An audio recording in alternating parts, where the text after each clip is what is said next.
nice to have your kind association. Thank you for giving us yours, bro.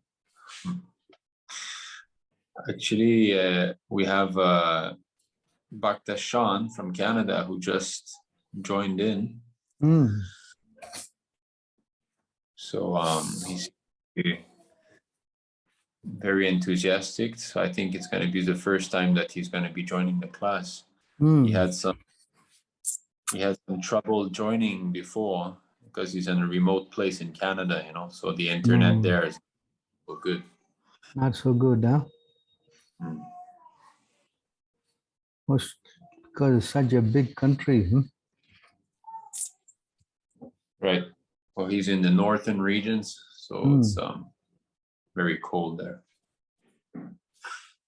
Near where the Eskimos there. Yeah, I don't know if there's real Eskimo, but the first there is. Yes. Hey, can everyone hear me? Yes, can hear you. Okay, great. Hare Krishna, everyone. Hare Bol. Hare Krishna. You're staying up north in Canada? What's that, sir? Where's your place in Canada? It's in the Yukon Territory, which is close to Alaska. Oh, you're on that northwest, huh? Yeah, the furthest northwest you can go in Canada, and would be considered like an Arctic region. So yeah, up in the North Pole with Santa Claus. Must be a lot of Eskimos there. Yeah, there's lots of them here. Yeah. I saw pictures of them. Yeah, there's a lot of Eskimo and First Nation here. What kind of religion they follow, these Eskimos? They have tradition. They have their traditional Mongolian culture. It's similar to because they're actually Mongolians originally, and they some of them are Christianized too. So some of them follow Christianity, but a lot of them also follow the older tradition as well. But for the most part, they are non-religious, and they're mostly alcoholics. Oh, yes, it's so cold that the only thing they do, huh? Take alcohol. Yeah, that's the problem with here. It's so cold and dark and stuff that. And I think they are very, really high, that the only diet is meat, no? I think their only diet is meat, no? Yeah, their traditional diet is just meat, for the most part. Yeah, for the most part, it's meat. They don't stay in those kind of igloos anymore. Huh? Some of them do. Some of them still do. Oh, really? They have their own, they stay out there in the igloos, huh? Yeah. Some of them still live in the igloos. Yeah. Wow. What a place to stay, boss. Already the world is hellish. Already the other place is hellish, but to stay in a hellish condition, my goodness. Yeah, it's beautiful here. That's no doubt. It is beautiful natural landscape, and we have northern lights and things, but it can be difficult at times, that's for sure. Yeah, it's cold, you know. How to practice our Vedic culture in this atmosphere? Well, yeah, it's definitely not a place that would be conducive for farm existence, right? Like agricultural existence. But I'm kind of torn because I don't know if I should develop myself here and not abandon these people up here, because there's no other devotees in the north, right? So. Yeah, if they want to be vegetarian, it's going to be tough, isn't it? Yeah, yeah, You certainly. what? Yeah. You can't grow vegetable there. It's all ice, no? It's all well, here in the Yukon, we actually do have boreal forests, and we can grow things, but it's a really short growth season, and it's mostly, the ground is mostly permafrost, so it's permanently frozen and tundra. But the way that people would grow things is in a greenhouse. If you can get a greenhouse, then you can grow vegetables. Quite challenging, huh? Yeah. Yes, yeah, especially when temperatures drop to like -40, -50 degrees Celsius, and sometimes even lower than that. Well, it's 5 a.m. now where he is. He's joining early. Or 5 a.m. in the morning, huh? Yeah. Wow. Already 8 o'clock here for us. Yeah. Right.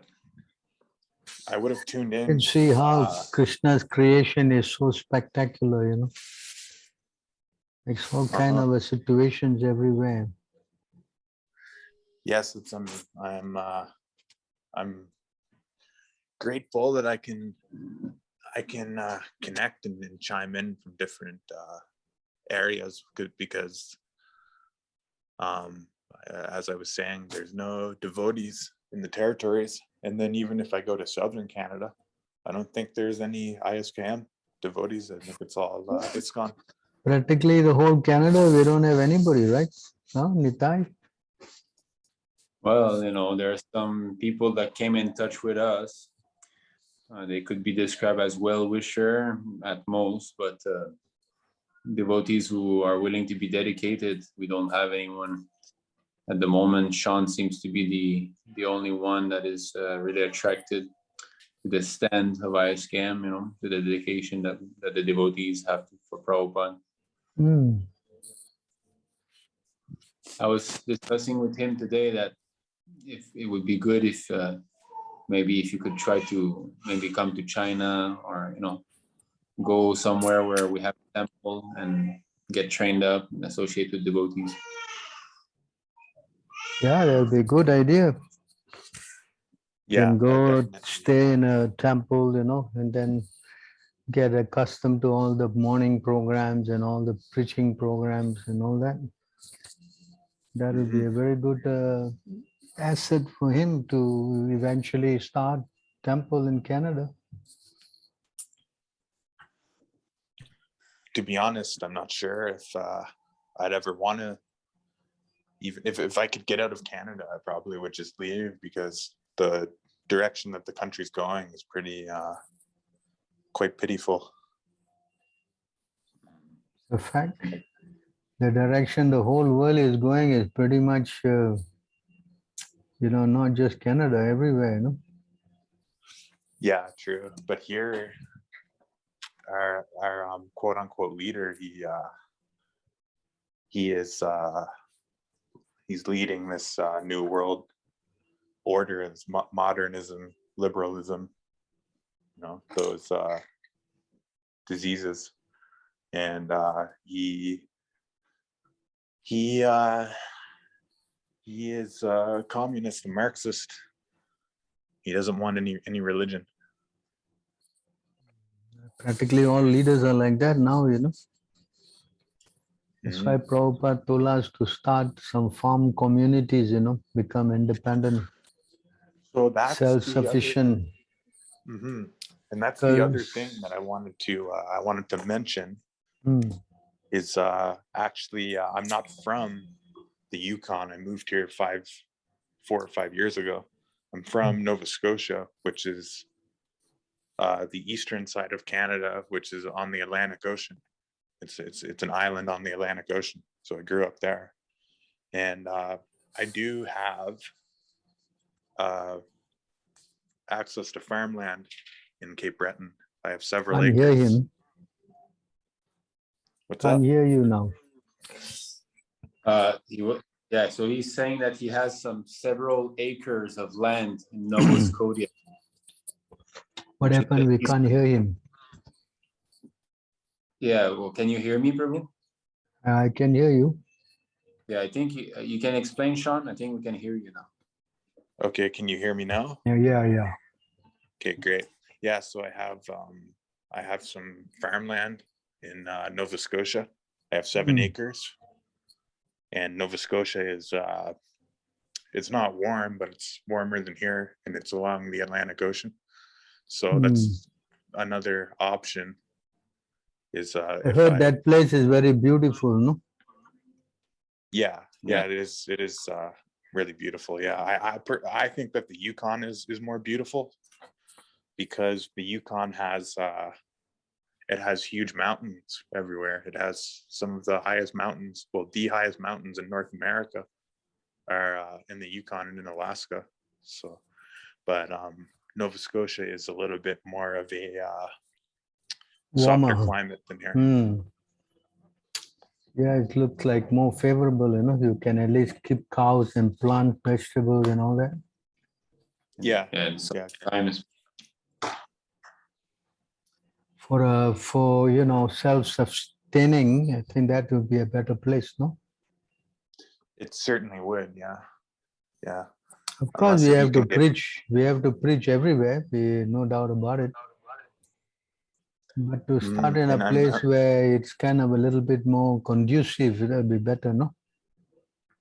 Yeah, and like I was saying here, like you can definitely be self-sufficient here because of the lack of population and the amount of space. Like if you could set up greenhouses and stuff, then you would be all set.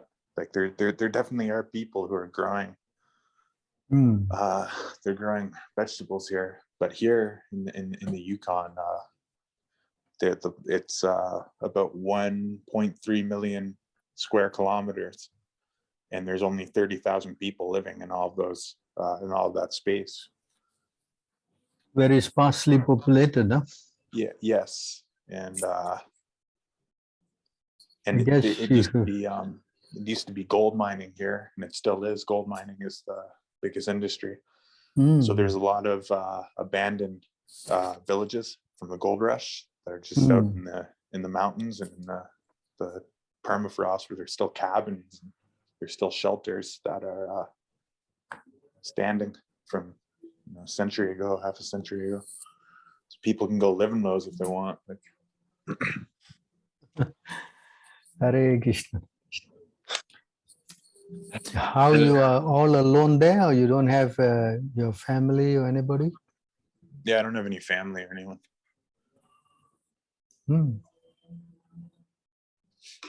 I think the first thing is to come out, you know, and stay with devotees for a while before you get back to do your preaching work, no?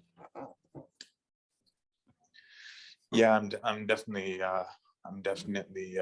thinking about my next move. That's certain. You can come out to India or even here or, you know, China or whatever, and you can attend the programs and associate with devotees. That will be very helpful, you know.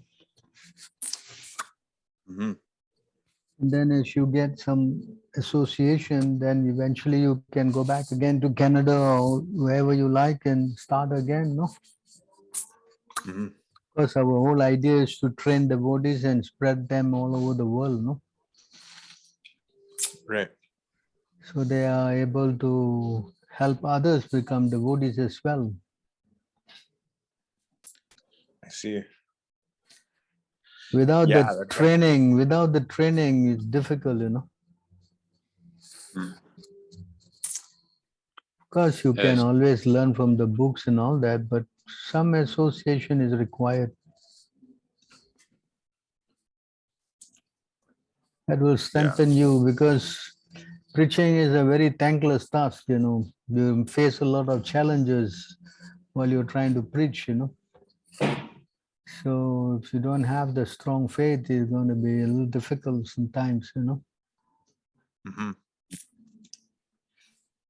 So that's what you know, association all about, you know, to strengthen the faith, you know. Yeah, I've definitely read from Prabhupada, from purports, and from even Nimai, uh, and heard from lots of people about the necessity of physical association, Mm. right? And I would certainly love to go and leave and associate with Mm. devotees and things. And then you should get initiated also. That way, you know, you get connected to Prabhupada. So that also is very important. Well, that's the plan. Mm. So you try if you can work this plan out. It'll be very nice, no? What's that, sorry? Work out this plan, you know, trying to see if you can stay with some devotees for a while. Yeah. Yeah, we will be discussing this, over the next days and weeks. We'll try to, Sean and I will discuss about that and see what would be the best for him, and what he chooses. I was also Now telling. that the COVID thing is off, traveling is a bit more, you know, relaxed, you know. Oh, okay. Yeah, I haven't been paying attention to that so much, but it's my main issues are expiring visas and having enough money to travel, right? Because those are my biggest obstacles Right. now. And Nimai and I are going to, like he was saying, we will be discussing that and options. And I also told Nimai that I have a cousin in China as well. So, Oh, that's nice. You can go visit him, no? yeah, he's in Shanghai, so I could always stop and Shanghai, visit. Shanghai is the worst place now, you know. They all are locked down, the whole city. I see. Yeah. Maybe you'll listen up in a few weeks. You'll probably clear up. Yeah. Anyway, you discuss with Nimai, huh? See how best you can facilitate you. Mm-hmm.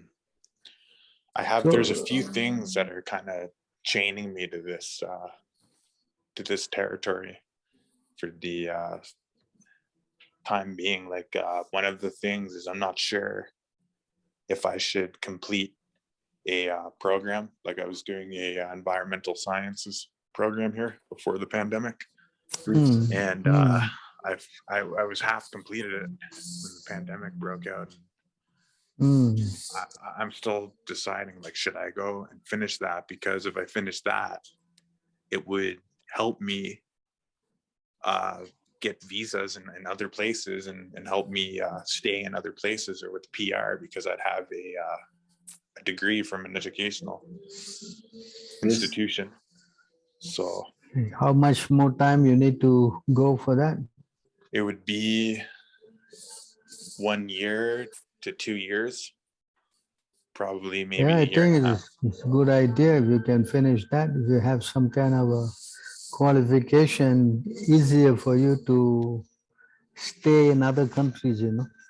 Yes, yeah, that's what I was thinking, right? Because if I finish that, and then I can get so you can get an English teaching course, which is a lot cheaper and a lot less time. And then, like Nimai was saying, can you do this on correspondence or something? No, because actually it's a biology course. It's a science course, but it's Arctic environment. So it's a northern sciences course. So we do a lot of survival, wilderness survival. Oh, go out So in the you middle of got, winter and stay outside overnight and things like that. So oh. So you see how you can, you can We get can it quicker, better still, huh? we can discuss the detail later on. So now I think the class could be starting because we're already 20 minutes in, and other devotees are. So anyone, we want to chant the prayer first, Vimal? Yes, Yeah, Prabhu. Hare thank you. Krishna. And mute yourself. Om Namo Bhagavate Vasudevaya. Om Namo Bhagavate Vasudevaya. Om Namo Bhagavate Vasudevaya. Om Ajnanatimirandhasya Jnananjanasalakaya Chakshurunmilitam Yena Tasmai Shri Gurave Namaha. Sri Chaitanya Manobhishtam Sthapitam Yena Bhutale Swayam Rupa Kadah Mahyam Dadati Swapadantikam Vandeham Sri Guru Sri Yutapadakamalam Sri Gurum Vaishnavamscha Sri Rupam Sagrajatam Sahagana Raghunathanvitam Tam Sajivam Sadvaitam Savadutam Parijana Sahitam Krishna Chaitanya Devam Sri Radha Krishna Padan Sahagana Lalita Sri Vishakhanvitamscha He Krishna Karuna Sindho Dinabandho Jagatpate Gopesha Gopika Kanta Radha Kanta Namostute Tapta Kanchana Gaurangi Radhe Vrindavaneshwari Vrishabhanu Sute Devi Pranamami Haripriye वाञ्छा कल्पतरुभ्यश्च कृपा सिन्धुभ्येव च पतितानां पावनेभ्यो वैष्णवेभ्यो नमो नमः नमः ॐ विष्णुपादाय कृष्णप्रेष्ठाय भूतले श्रीमते भक्तिवेदान्त स्वामिनिति नामिने नमस्ते सारस्वते देवे गौरवाणी प्रचारिणे निर्विशेष शून्यवादी पाश्चात्य देशतारिणे जय श्री कृष्ण चैतन्य प्रभु नित्यानंद श्री अद्वैत गदाधर श्रीवासादि गौर भक्तवृंदा Hare Krishna, Krishna Krishna, Hare Hare, Hare Rama, Rama Rama, Hare Hare. Thank you everybody for joining to the session. Again, you can utilize the association of His Grace Sundar Gopal Prabhu by asking questions, be it simple or whatever kind of questions you have. Please go ahead and ask. This is the opportunity. You can either put it in the chat or you can ask directly. Is there anybody who has any question?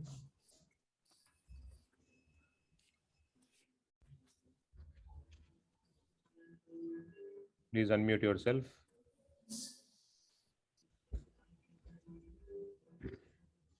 Okay, Prabhu. In the meantime, I will ask a question. I think you have covered it before, but is desiring liberation?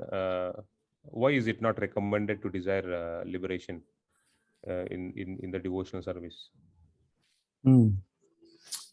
So first of all, let me offer my obeisances to all of you. Thank you for inviting me to your wonderful association. Nice to be again back with all of you. So why is it not good to ask for liberation? So first of all, try to understand what is liberation. Liberation means that we are coming out of the material entanglement. We're coming back to our spiritual position. So liberation means that we are no longer interested in the material consciousness. So when we say we want liberation, we want to be free from this material entanglement. But there's another meaning for this liberation, which means that we want to merge in the effulgence of the Lord. But generally, anyone is aiming for liberation, he thinks that he wants to become one with God, merge into his impersonal form. So that is the general idea. So because you want to merge into the body of the Lord, that's your desire, but it is not the ultimate, you see. Even if you merge into the body of the Lord, ultimately after some time when you want some action, again you fall down this material world. So the devotees generally don't like this kind of arrangement because the devotees, they don't want to just merge into the light. They want to actually serve the Lord. That's a two different thing. So to go and just be one with God is not very palatable for the devotees. They prefer to actually engage in loving service to the Lord. And if you say that you want liberation, that is also a desire. You want to become liberated means that you still have a desire to fulfill. You understand? Whereas the devotees, they don't have that desire. They don't want anything from the Lord. That's why we pray. Chaitanya Mahaprabhu has taught us to pray that I don't want na dhanam, na janam, na sundarima kavitam, va jagadesa kame, mama janmani janmanishwari bhavatak bhakti haitu kitve. So this is how he has taught us to, worship the Lord, He wants us, it's teaching us not to desire anything from the Lord. Hmm? So that is how we should learn how to go and worship the Lord. Rather than trying to ask something from the Lord, it is more higher if you try to worship Him by offering Him your service. So that is a different kind of consciousness. Because generally everyone thinks God is like some kind of order supplier.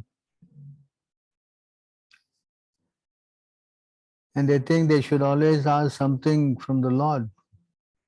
Hmm? So here you can see Chaitanya Mahaprabhu.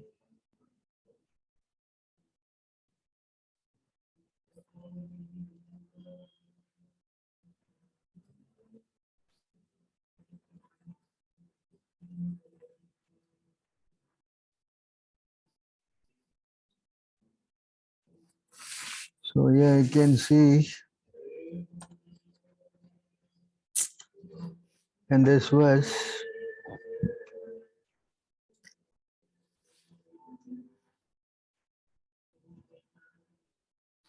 Na dhanam, na janam, na sundarim kavitam, va jagadesa kame, mama janmane janmanesu, bhavatak bhakti haitu kitve. See this? So, O Lord of the universe, anyone wants to read this?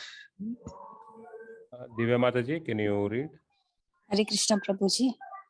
O Lord of the universe, I do not desire material wealth, materialistic followers, a beautiful wife, or fruitive activities described in flowery language. All I want, life after life, is unmotivated devotional service to you. So you see here, this is how we are taught by Chaitanya Mahaprabhu not to ask for any material wealth, materialistic followers, or even a beautiful wife, or even fruitive activities. So we are trained to ask for devotion, to engage in the Lord's service. See, in this material world, human life, they are trained to. There's four things, They are first, they are dharma, religiosity. Then there is they become economically interested, economic development, artha. Then they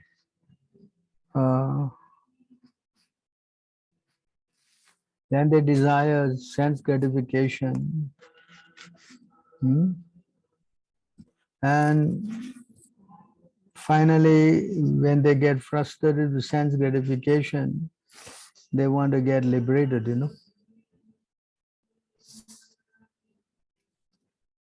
So this is how it is. Material world is, everybody is in this expect.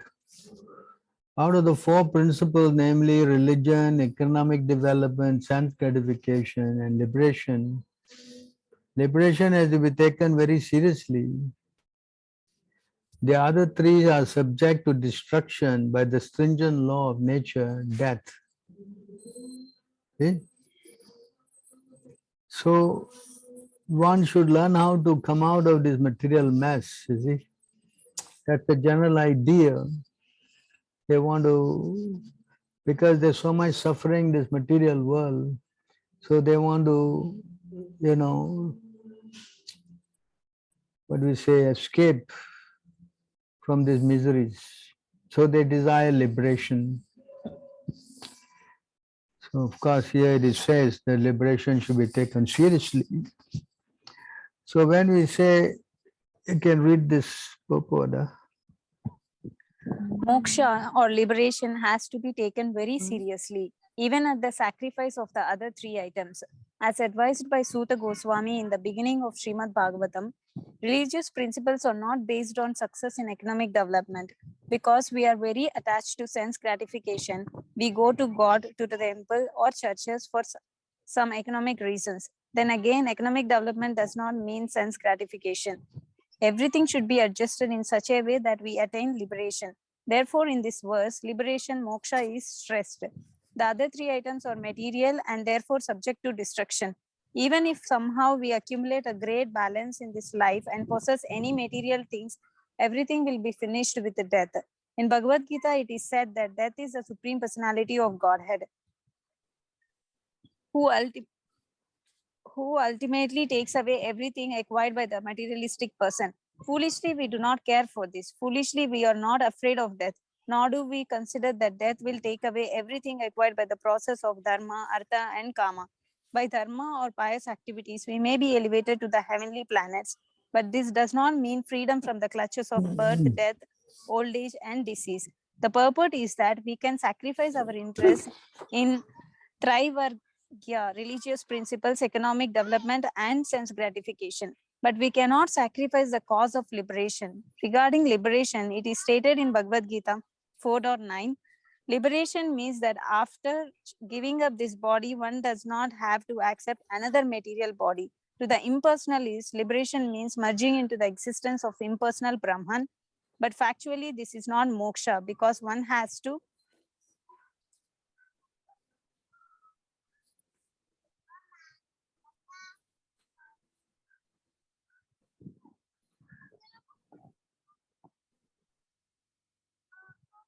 because one has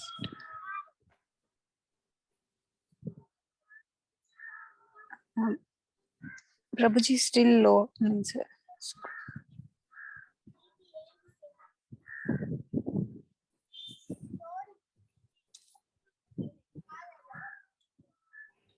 Where are we? Still some more, you have to scroll down, Prabhuji. Down. Purport. One has to, it is here. Yes. One has to again fall down into this material world from that impersonal position. One should therefore seek the shelter of the Supreme Personality of Godhead and engage in his devotional service. That is real liberation. The conclusion is that we should not stress pious activities, economic development, and sense gratification, but should concern ourselves with approaching Lord Vishnu in his spiritual planets, of which the topmost is Golok Vrindavana, where Lord Krishna lives. Therefore, this Krishna consciousness movement is the greatest gift for persons who are actually desiring liberation.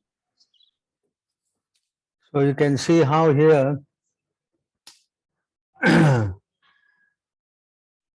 that how among the four things that human being aspire, we should try to aspire for getting liberated. So the liberation that the impersonalists have the idea and the devotees have the idea, two different, you see. So the liberated platform for the devotee means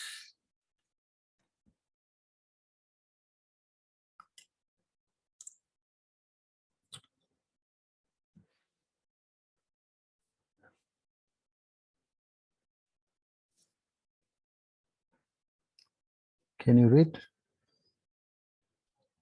The merging of the living entity along with his conditional living tendency with the mystic lying down of the Mahavishnu is called the winding up of the cosmic manifestation. Liberation is a permanent situation of the form of the living entity after he gives up the changeable gross and subtle material bodies.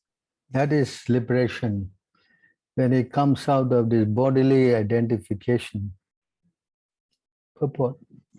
As we have discussed several times, there are two types of living entities. Most of them are ever liberated or nitya muktas, while some of them are ever conditioned. The ever conditioned souls are apt to develop a mentality of lording it over the material nature, and therefore the material cosmic creation is manifested to give the ever conditioned souls two kinds of facilities. One facility is that the conditioned soul can act according to his tendency to lording it over the cosmic manifestation, and the other facility gives the conditioned soul a chance to come back to Godhead. So after the winding up of the cosmic manifestation, most of the conditioned souls merge into the existence of the Mahavishnu personality of Godhead, lying in his mystic slumber to be created again in the next creation. But some of the conditioned souls who follow the transcendental sound in the form of Vedic literatures and are thus able to go back to Godhead, attain their original spiritual bodies after quitting the conditional gross and subtle material bodies. The material conditional bodies develop out of the living entities' forgetfulness of their relationship with Godhead, and during the course of the cosmic manifestation, the conditioned souls are given a chance to revive their original status of life with the help of the revealed scriptures, so mercifully compiled by the Lord in his different incarnations. Reading or hearing such transcendental literatures helps us one become liberated even in the conditional state of material existence. All the Vedic literatures aim at devotional service to the Supreme Personality of Godhead, and as soon as one is fixed upon this point, he at once becomes liberated from conditioned life. The material gross and subtle forms are simply due to the conditioned soul's ignorance, and as soon as he is fixed in the devotional service of the Lord, he becomes eligible to be freed from the conditioned state.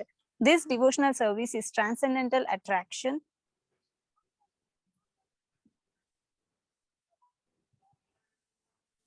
For the Supreme, on account of his being the source of all pleasing humors. Everyone is after some pleasure of humor for enjoyment, but does not know the supreme source of all attraction. The Vedic hymns inform everyone about the supreme source of all pleasure. The unlimited fountainhead of all pleasure is the personality of Godhead, and one who is fortunate enough to get this information through transcendental literatures like Srimad Bhagavatam becomes permanently liberated to occupy his proper place in the kingdom of God. So you see, this is the idea. Liberation means to come out of this bodily entrapment. And liberation also is classified into these four things. There are 5 kinds of liberation.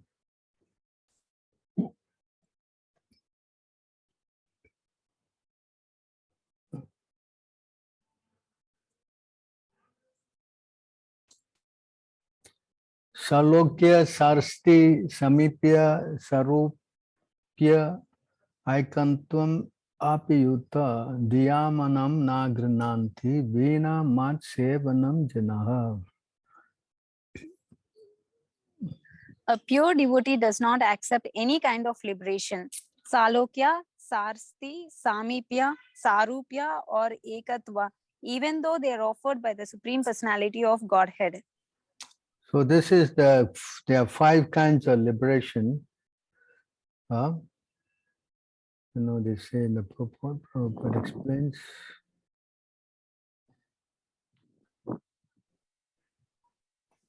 So Salokya means living in the same planet uh, as the Lord. Salokya.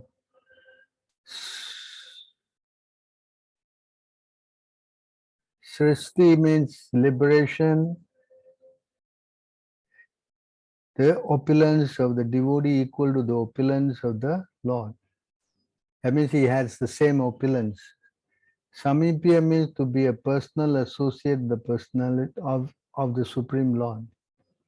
And Sarupya means to have the same bodily features as the Lord. You know? So these are the four. But the Sarup, the what? Sahujya, the Sahujya means merging into the body of the Lord, you know. So that is actually not very much accepted by the devotees. Because when you merge into the body of the Lord, of course there's pleasure also, we don't say there's no pleasure. But it is like you are not engaged in any service, you know, you hang around in their effulgence, as I have explained. And when you don't do any service to the Lord, the devotees are not very much keen in that kind of a relationship. They want to be engaged in serving the Supreme Personality of Godhead. That's loving exchange, you know. Whereas in this Sahujya, you don't do that, you know. You're just hanging in the thing, you know. Because it is blissful, we don't say no. The pleasure enjoyed in the thing is yes, but it's not comparable.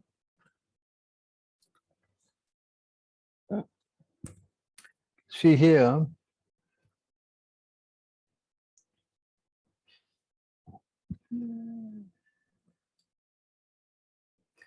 the Bhaktidasamrita Sindhu of Sri Rupa Goswami explained the super excellent quality of devotional service as follows. Brahmanando bhaved esa chet parardha guni kritaha naiti bhakti sukam bodhe paramautulam api. If multiplied billions of times, the transcendental pleasure derived from the impersonal Brahman realization, this is what we're talking about, the light, you know, merging into the light, the effulgence, still could not compare to even an atomic portion of the ocean of bhakti or transcendental service. So you see how the devotional service of the Lord is a millions and millions of times, billions of times, much more greater than just going to merge in the impersonal effulgence, you know. So for those who take pleasure in the transcendental topics of the Supreme Personality of Godhead, the four progressive realization of religiosity, economic development, sense gratification and liberation all combined together cannot compare any more than a straw would to the happiness derived from hearing about the transcendental activities of the Lord. Those who are engaged in transcendental service of the lotus feet of Krishna, been relieved of all material enjoyment, have no attraction to topics of impersonal monism. This is what we are talking about.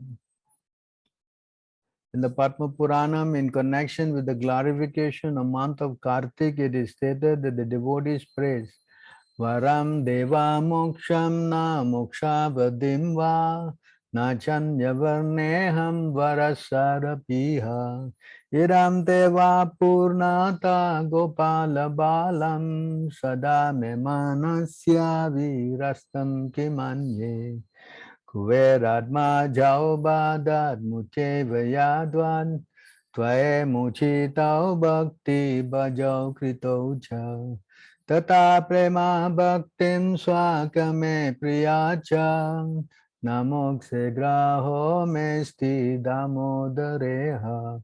Dear Lord, always remembering your childhood pastimes at Vrindavan is better for us than aspiring to merge into the impersonal Brahman. During your childhood pastime, you liberated the two sons of Kuvera and made them great devotees of your lordship.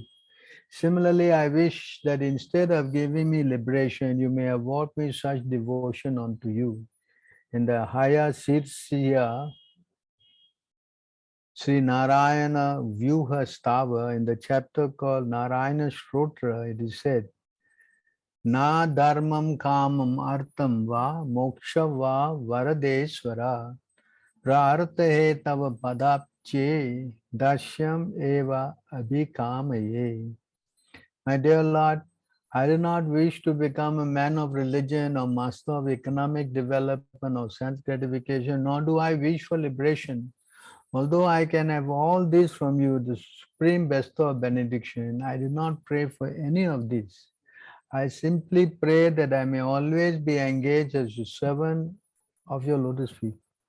Narasimha Dev offered Prahlad Maharaj all kinds of benediction, but Prahlad Maharaj did not accept any of them, for he simply wanted to engage in the service of the lotus feet of the Lord. Similarly, a pure devotee wishes to be blessed like Maharaj Prahlad by being thus endowed with devotional service. Devotees also offer their respect to Hanuman, who has always remained a servant of Lord Ram. The great devotee Hanuman prayed, Bhavabandha Chidetasya Spahayani Namuktaye Bhavam Prabhu Aham Dasyeti Yatra Vilupyate. I do not wish to take liberation or to merge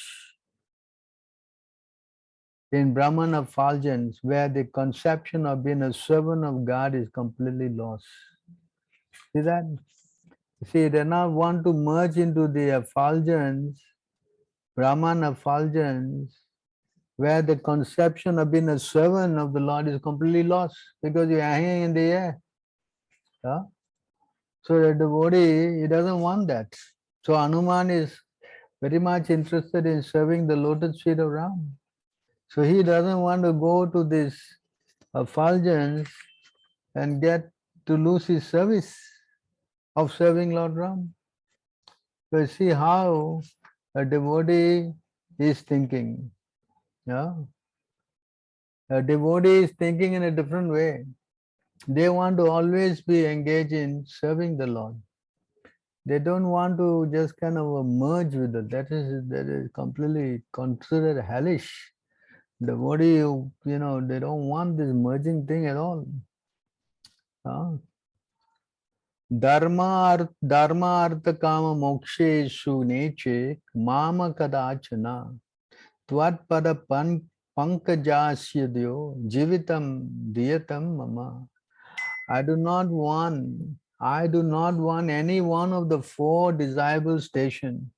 I simply want to engage as the servant of the lotus feet of the Lord. King Kulashekara in his famous book Mukunda Mala Sota prays, Naham Vande Tava Charanayo Dvandva Advantva Hetuhu Kumbhipakam Gurum Api Hare Narakam Na Apemetum Ramya Ramha Muddu Tanulatta Nandane Nabirantum Bhava Bhava Dhadaya Bhavane Bhava Eham Bhavantam. My Lord, I do not worship you to be liberated from this material entanglement. Nor do I wish to save myself from this hellish condition of material existence. Nor do I ever pray for a beautiful wife to enjoy in a nice garden. I wish only that I may always be in full ecstasy with the pleasure of serving your Lordship. The Srimad Bhagavatam also, there are many instances, the third, fourth canto, the devotees pray to the Lord simply to be engaged in his service and nothing else. So you see how the mood of the devotees, although there's liberation, is something everybody is aspiring for, but devotees, they want to go still higher. They want to rather sacrifice themselves in wanting to only serve the Lord, you see. So here is another place where you can see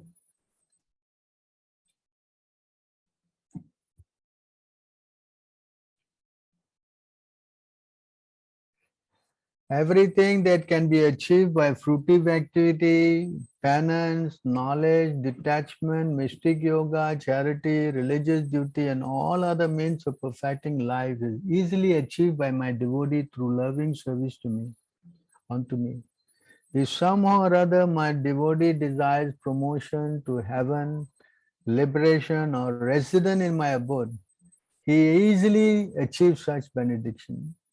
See, everything, liberation, he can easily achieve such benediction.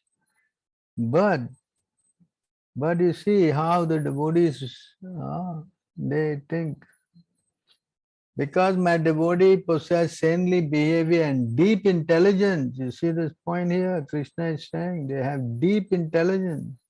They completely dedicate themselves to me and do not aspire anything beside me. And that even if I offer them liberation from birth and death, they do not accept it. They don't want. Because they don't want to miss out on the association from the Lord. They cannot even tolerate a moment's separation. That's how they think. They're saying that the Creator, he doesn't know how to create because the eyes is blinking. So because of the blinking sensation, the devotee loses that fraction of moment in seeing the Lord. Because this of momentarily interruption, they become very frustrated and they blame the creator. Lord Brahma doesn't know how to do creation. You see how the devotees, they are thinking, this is the idea, because they're so attracted to Krishna, they don't want anything else. They're not interested in anything else either. So this is how much the devotee, they want to be with the Lord. They don't want to compromise that position with anything else. Just like Hanuman is saying, if I have to go and merge and lose my chance of service, I'm not interested in that, Yeah. So devotees are always thinking how to be engaged in seeing and serving the Lord, And that is their, what we say, highest desire.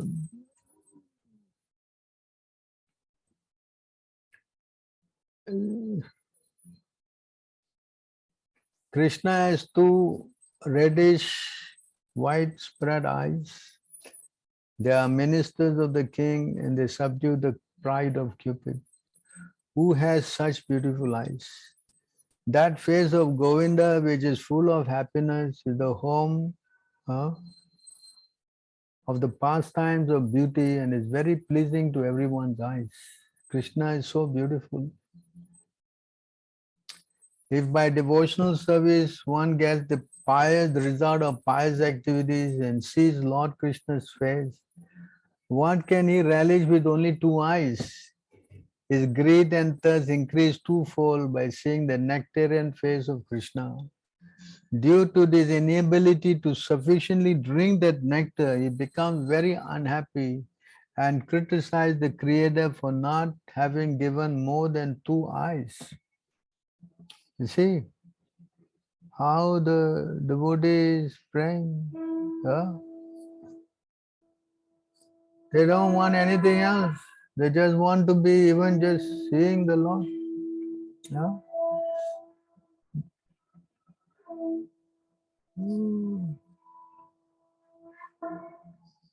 When the onlooker of Krishna's face becomes dissatisfied in this way, he thinks, why didn't the Creator give me thousands and millions of eyes? Why has he given me only two eyes? Even those two eyes are disturbed by blinking, which keeps me from continuously seeing Krishna's face. Does one accuse the Creator of being a dry and tasteless due to engaging in severe austerities? The Creator is only a dry manufacturer. He does not know how to create and set things in their proper place. See how the devotees are thinking. They are not bothered. even, they have to go to hell. They're not bothered. As long as they can be engaged in devotional service, they're not bothered if they have to go to hell also. See how much the devotees are detached. So try to understand the position of the devotees. So Krishna consciousness means that once you get Krishna, then everything is complete already. Then you have no more desire for asking anything,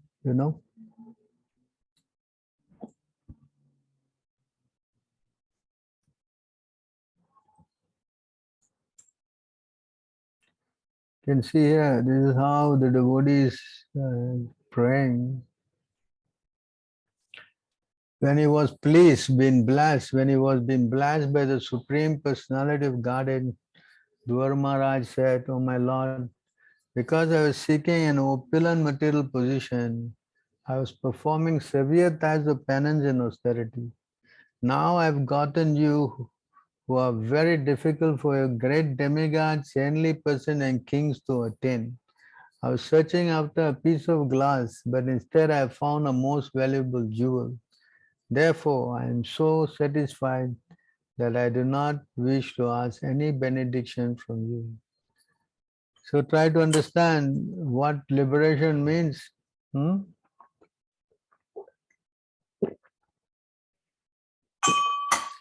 Real liberation means to be engaged in devotional service of the Lord. That is the real thing. Anything other than that, the devotees are not interested. They actually don't aspire for that at all. This is what actually it is, Otherwise, the devotee, who is interested in this impersonal aspect, then it's not very intelligent. Because going to the effulgence and staying there, you cannot, of course, stay there. You can see it's not a permanent place.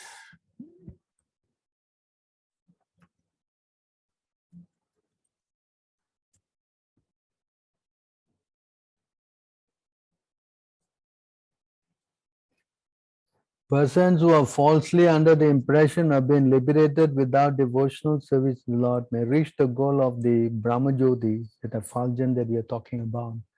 But because of their impure consciousness for one of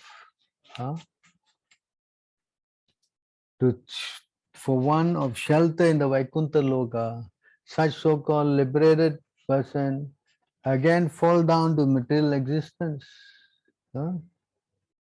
So what is the use of going to a place where you will fall down again? I don't think that's a very intelligent proposal, no? Going to a place and again falling down.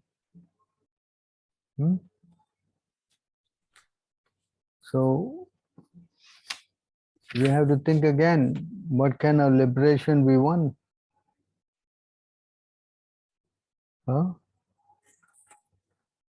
Yes? Correct. Yes, sir. You want to go to such a place where you will fall down again? No. No. No. Understand? Yes, sir. Yes, give me a minute. It's like, what's his name? Prabhupada Saraswati was praying again. Kaivalya Narakayate. Let's see, I can get that word out.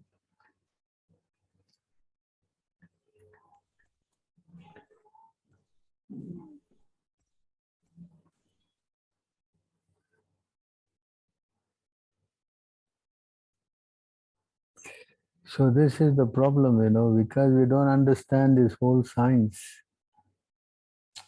So we are kind of, most of them are always speaking about liberation and liberation. They don't know what actually liberation is all about. Huh? Yes?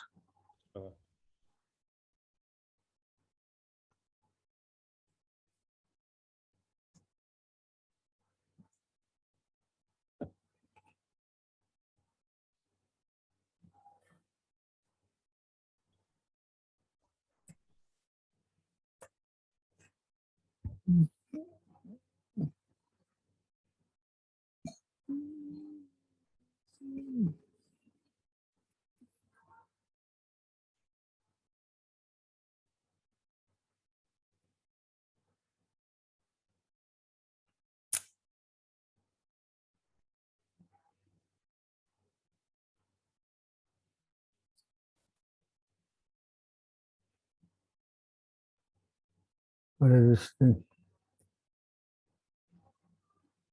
Yeah.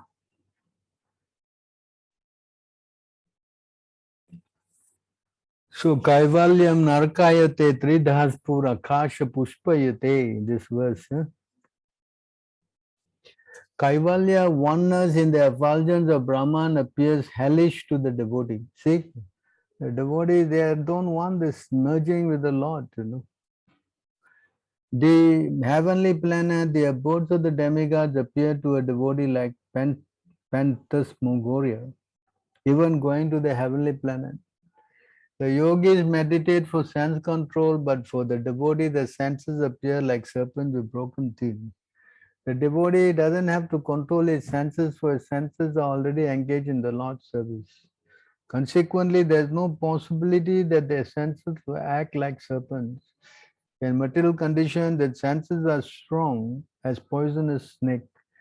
But when the senses engage in the Lord's service, they are all like poison snakes with their fangs removed. And so they are no longer dangerous. The entire world is a replica of the Vaikuntha for the devotee because he has no anxiety. He sees that everything belongs to Krishna and does not want to enjoy anything for himself. He does not even aspire for the position of Lord Brahma or Indra. He simply wants to engage everything in the service of the Lord. Therefore, he has no problem. He stands in his constitutional position. All this is possible when one receives Sri Chaitanya Mahaprabhu's merciful glance. So you see how the devotee is thinking. A discussion of the impersonal Brahman is not very palatable to a devotee. The so-called regulations of Shastras also appear null and void to him.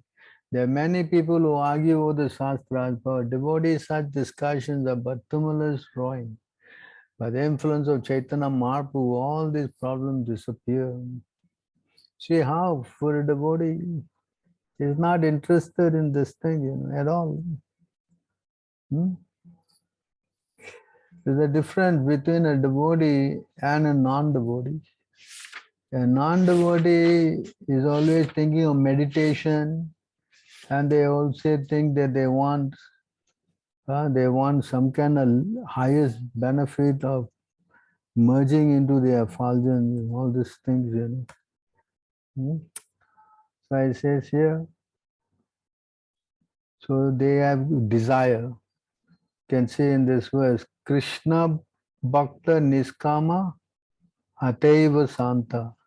Mukti Mukti Siddhi Kami Sakali Asanta. Because the devotee of Krishna is desireless, he is peaceful. Fruitive workers, the karmis desire material enjoyment, the jnanis desire liberation, and yogi desire material opulence. Therefore, they are all lusty and cannot be peaceful. Okay? Can you read this one? The devotee of Lord Krishna has no desire other than serving Krishna. Even so-called liberated people are full of desires. Fruitive actors desire better living accommodations, and jnanis want to be one with the Supreme. Yogis desire material material opulence, yogic perfections, and magic. All of these non-devotees are lusty, kami. Because they desire something, they cannot have peace. The peace formula is given by Krishna in Bhagavad Gita 5:29. Bhoktaram yajna tapasam sarvaloka maheshwaram suhridam sarvabhutanam gnatva mam shanti mrichyati. One who simply understands that throughout the entire universe, Krishna is the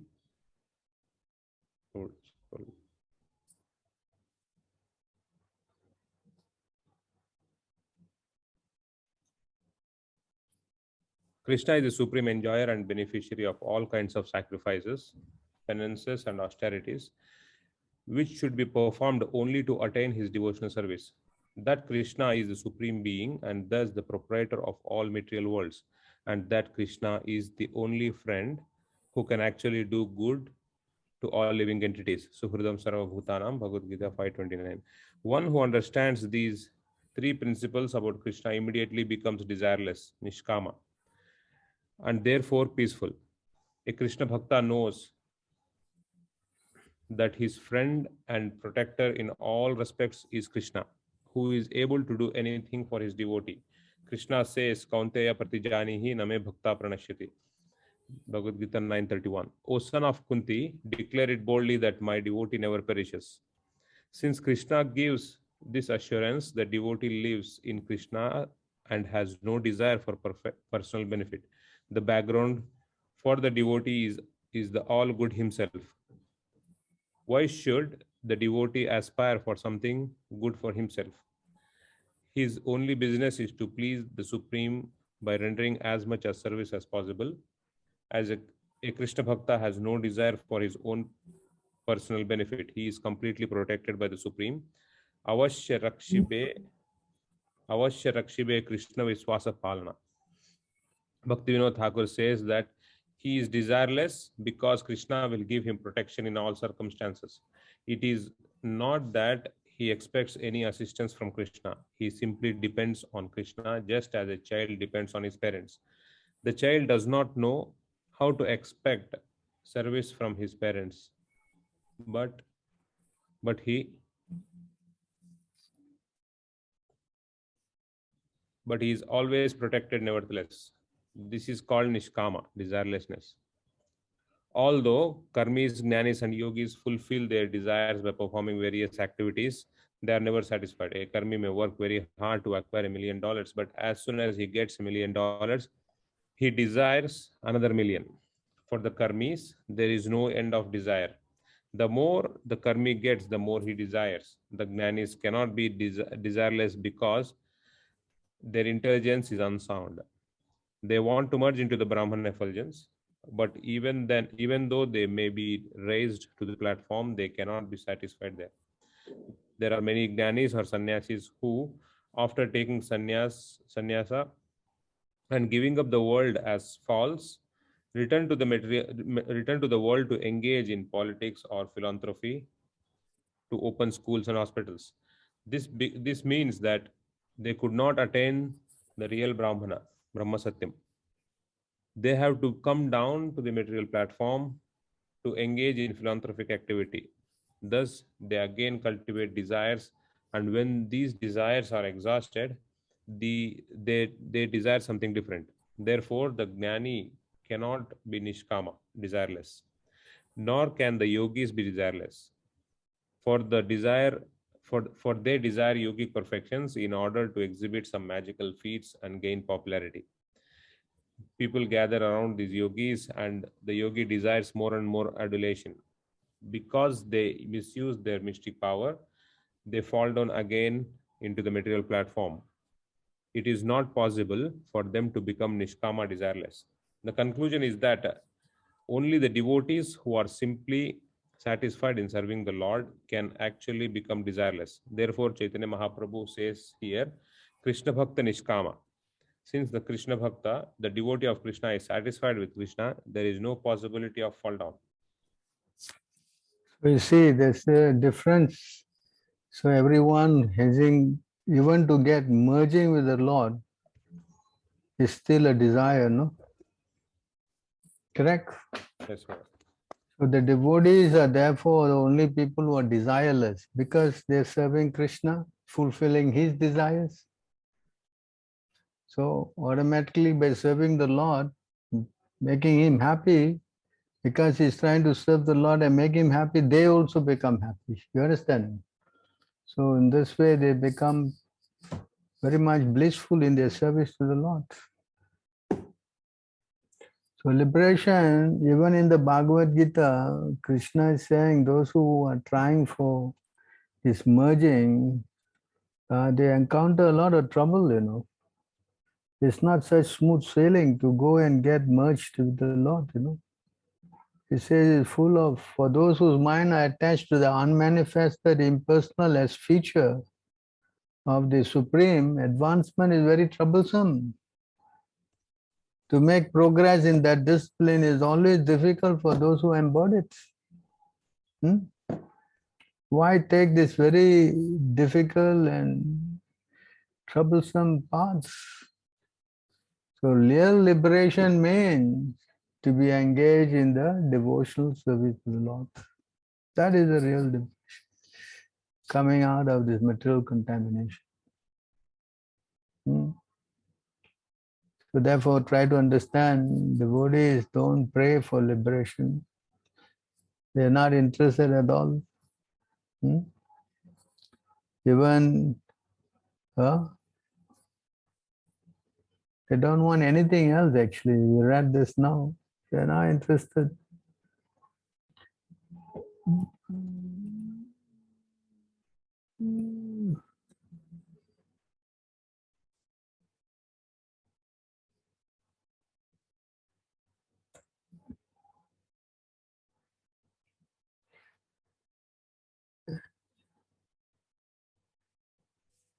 One who is fixed consciousness on me desires neither the position or abode of Lord Brahma or Lord Indra, nor an empire on the earth, nor sovereignty in the lower planetary system, nor the eightfold perfection of yoga, nor liberation from birth and death. Such a person desires me alone. So this is the transcendental position. So liberation means to be engaged in the service of the Lord. That is real liberation. Anything short of that, it's not very much pleasing to the devotees, nor to the Lord also. The Lord is not pleased with the impersonalists.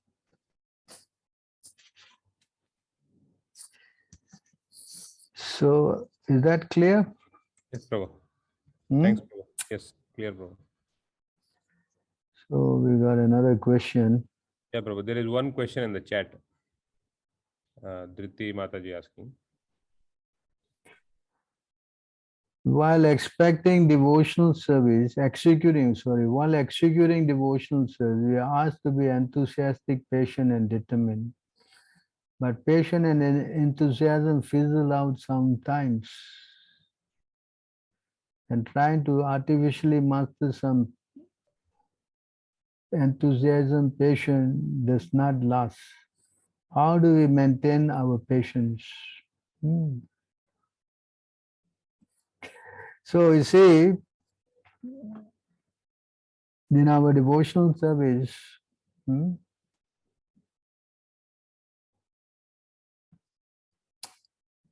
explain here,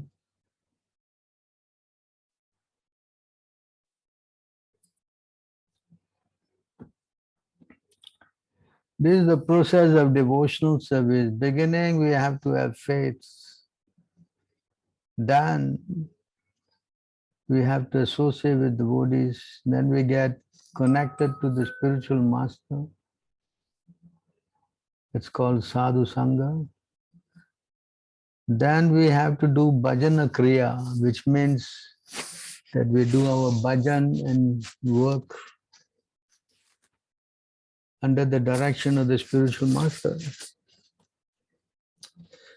So we have to learn how to do that by the order of the spiritual master. We have to follow the rules and regulation that he has laid out, you know. Example says here,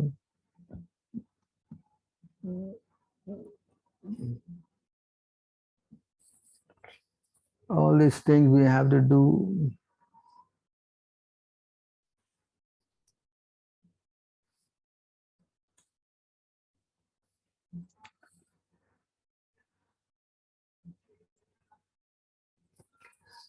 So we have to wake up in the morning, bathe, do Mangalarti, chant Hare Krishna, study the Vedic literatures, follow all the rules and regulations prescribed by the acharyas and the spiritual master. So this is the process that we have to do every day, every day, every day. So when we do this, then we get purified from all the dirty things that is in our heart. And because of these dirty things in the heart, we are not getting very much enthusiastic, and we don't get also the patience nor the determination. But that's why we are asked to engage in practicing the sadhana bhakti, practicing the rules, associating with devotees, reading the scriptures, staying in the temple or near the temple.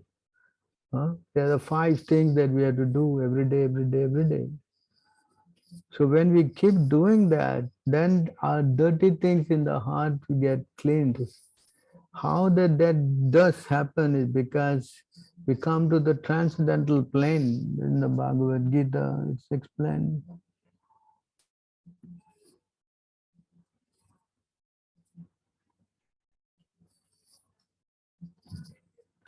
So when we do this process by unfailingly, the translation here is,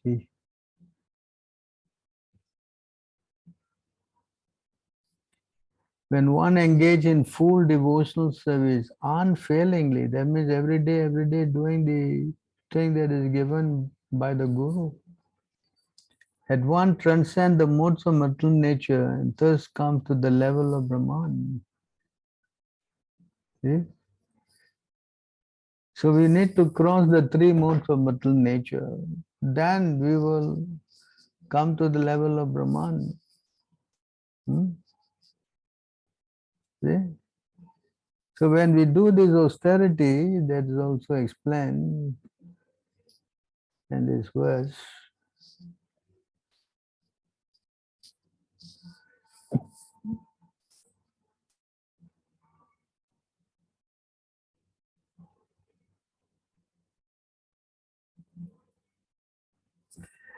In this verse, Tapo Devyam Putraka Yena Sattvam Sudayad Yasmat Brahma Saukyam Ta Anantam. So when we do this austerity of following the instruction of the spiritual master, doing this program unfailingly, then we come to the mode of goodness, and when we come to the mode of goodness, we get purified. Then we come to the Brahma Saukyam, or the Brahman platform. So when we reach the Brahman platform, then we become fixed up,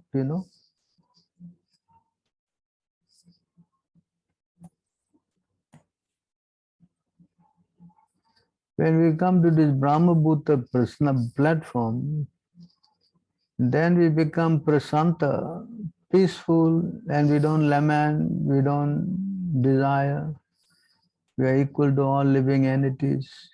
One who is thus transcendentally situated, one realizes Supreme Brahman and becomes fully joyful. He never laments nor desires to have anything. He is equally disposed toward every living entity. In that stage, he attained pure devotional service unto me. So when you come to this Brahma Bhuta platform,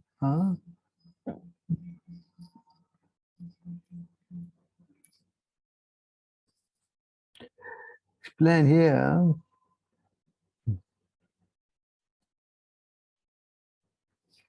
Always engaging in the activities of devotional devotees. A devotee, see this point, feel ever increasingly fresh and new in all the activities.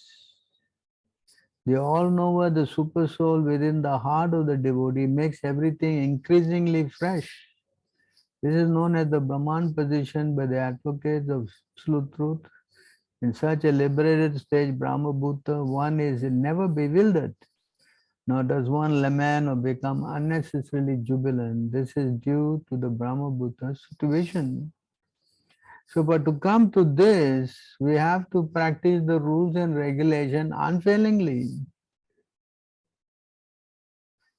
We cannot say, oh, I'm doing this, I'm not getting enthused. Then why I'm not getting enthused? It could be I'm breaking the principle, or I could be not taking Krishna Prasadam, or I may not be, reading Prabhupada books. So all these things plays a part. That's why we have been asked, strictly we have to do these 5 things all the time. That's why this 5 thing includes all these activities. Very important. So Prabhupada has given us this morning program which has got all these 5 things. Every day we have to do. Just now we read, if we don't do, even though we are advanced, we will fall down. So we try to understand how important this whole program that is given, so kindly given to us by Prabhupada. Prabhupada has given us this whole program, and we have to do.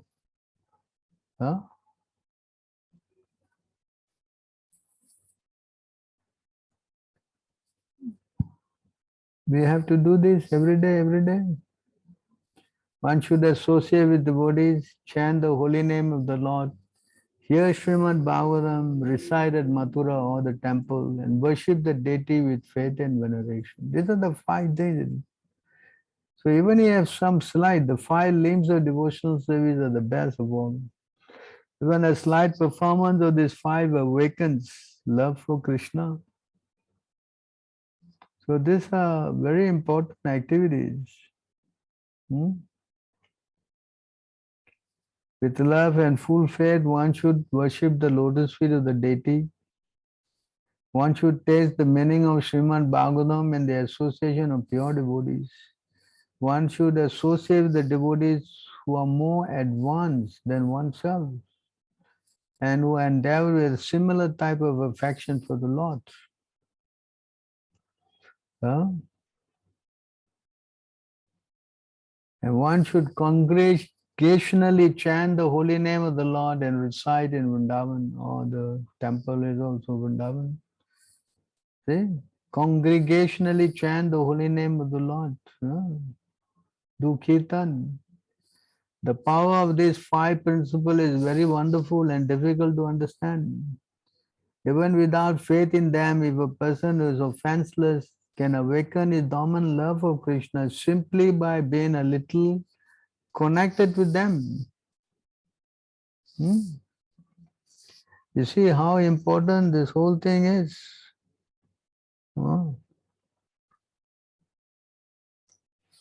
So somehow or other, we have to learn how to do this. Then our enthusiasm will always increase. Even we have no enthusiasm, because we are ordered by our Guru, so we take it as our life and soul. My spiritual master has ordered me, so I have to do. So by diligently doing this every day, then we will come to our spontaneous platform where we become very much enthusiastic in doing this every day. And spiritual life, if you do this, Even initially, you come to the mode of goodness because of our past habits. We are all contaminated, you know. So by doing this every day, when the living entity becomes strongly situated in the mode of goodness, then religious principle characterized by devotional to service to me become prominent. One can strengthen the mode of goodness by cultivating those things that are already situated in goodness, and thus religious principle arise. So this is what happens. We have to come to the transcendental mode of goodness. But you can't do that by first, unless you come to the goodness platform. That's why the spiritual masters say you wake up in the morning, you do Mangala, you take Krishna Prasadam, you read the books. All these rules are given. So if any time we are not serious about this, then there is no question of advancement. Then your enthusiasm goes down. Yeah, it is explained. If a person who is not careful in doing his sadhana, then you can see here, it is explained here.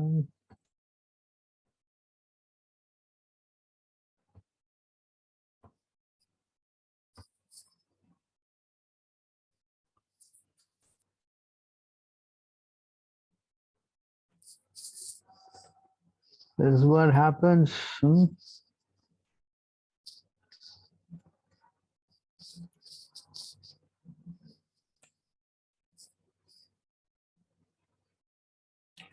A transcendentalist who does not completely control his words and mind by superior intelligence will find that his spiritual vows, austerity and charity flow away just as water flows out of an unbaked clay pot.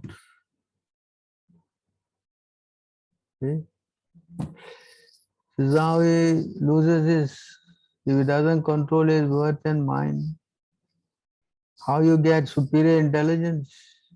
Unless you're connected to Krishna consciousness, Krishna says, I give you the intelligence. But if you don't take up the process given by the spiritual master, then how you can garner spiritual intelligence, superior intelligence? You'll find that his spiritual vows, his austerity and charity flow away just as water flows out of an unbaked clay pot. Huh? Yes? Understand? It is not something that you take very lightly. You have to become very serious.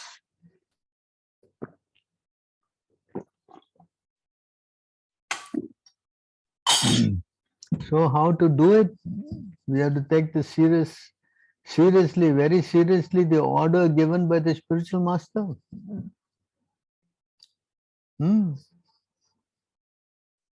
If the spiritual master has ordered us, then we have to do.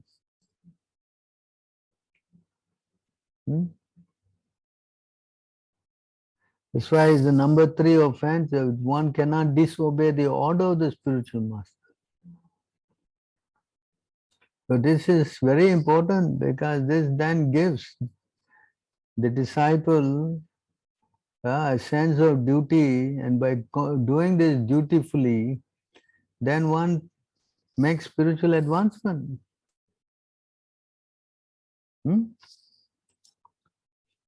But he doesn't do it and he doesn't care, then how he can make advancement? That's totally rubbish. He will fall down. And the symptom of fall down is, the first symptom is that the person loses enthusiasm. That is the first symptom that happens of this fall down. The moment he loses his enthusiasm, fall down sets in. And the next thing that happens is that he will not be able to chant his 16 rounds. That's another symptom.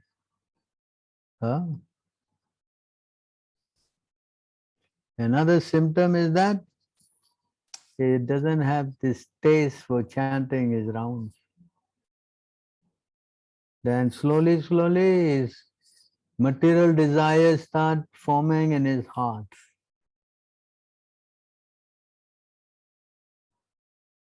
Then he gives up one thing after another.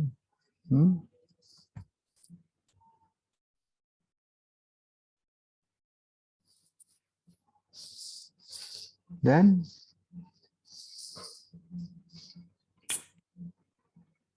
so this thing is to be understood, If in fact if a person loses enthusiasm, he should be very worried.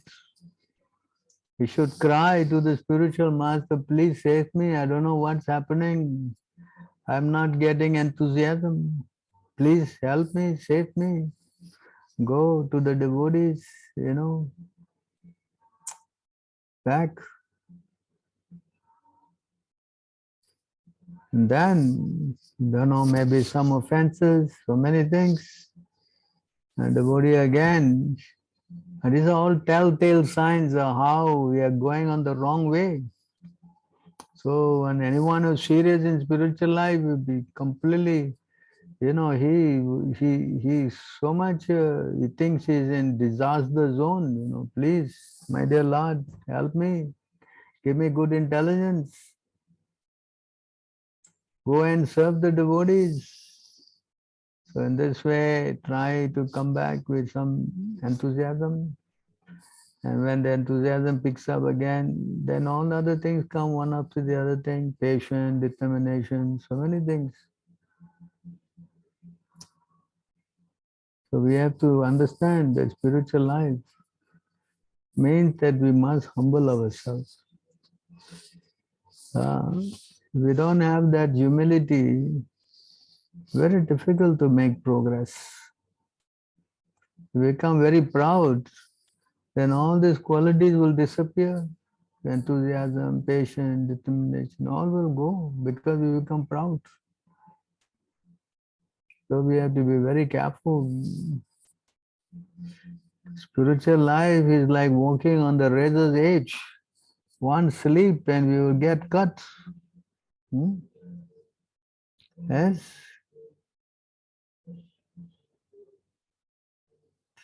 Huh? Is that clear? Who asked this question? Dhriti. Yeah. Is it there? She's there? Hello? She typed yes, Prabhu. Oh, she said yes. Very good.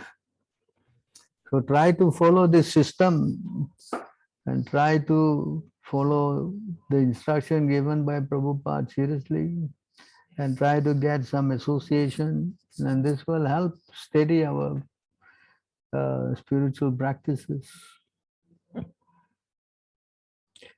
Next question. Does it mean the sense of I should never be there? Because practically it's difficult to forget I. Whenever I do this, it's a feeling that I'm doing, although it is due to Krishna's mercy, I'm able to do. What exactly being selfless means? So a devotee, first thing that he realized that everything is done by Krishna. So he does not take anything, any credit for anything that comes.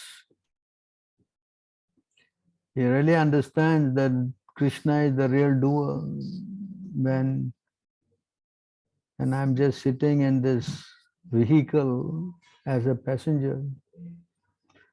But when we start thinking that we are the driver, then that becomes a problem. So this is why we are always training ourselves to bow down to Krishna, training ourselves to understand we are not the body, training to understand that everything is done by the Lord. There's a lot of significance to this. Even you, like, for example, when you chant the mantra, Nama Om, Nama, Na means no more me, Na me, Ma means me. So why we are always been told this? Because we have to understand we are not this body and we are servant of Krishna and Krishna is driving everything. So unfortunately, because we are trapped in this body and we don't know that we are not this body, we always take credit for all the activities that we do. And in this way, the false ego that we are trapped in keeps us very much covered in this consciousness. Maya makes us think that we are the doer, we are accomplishing everything by our own efforts, our so-called intelligence. So we become bewildered. So every time we are becoming, that's why we need the help of the spiritual master. Without the help of the spiritual master, it's very difficult to uh, get out of this entanglement of this false ego, very difficult.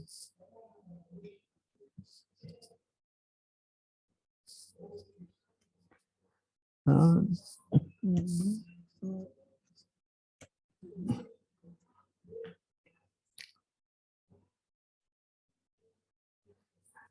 you should consider how by the influence of this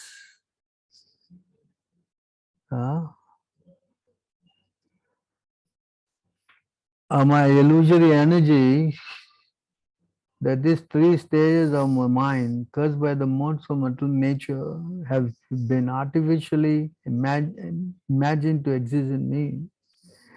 Having definitely ascertained the truth of the soul, you should utilize the sharpened sword of knowledge. Sharpened sword of knowledge acquired by logical reflection and from the instruction of the sages and Vedic literatures. See, knowledge acquired by instruction of the Guru and referring to the Shastra. And by this too, we can completely cut off this false ego, which is the breeding ground of all doubts. All of you should then worship me, who am situated within the heart. So this is the process, how to cut, how to cut this me and my platform.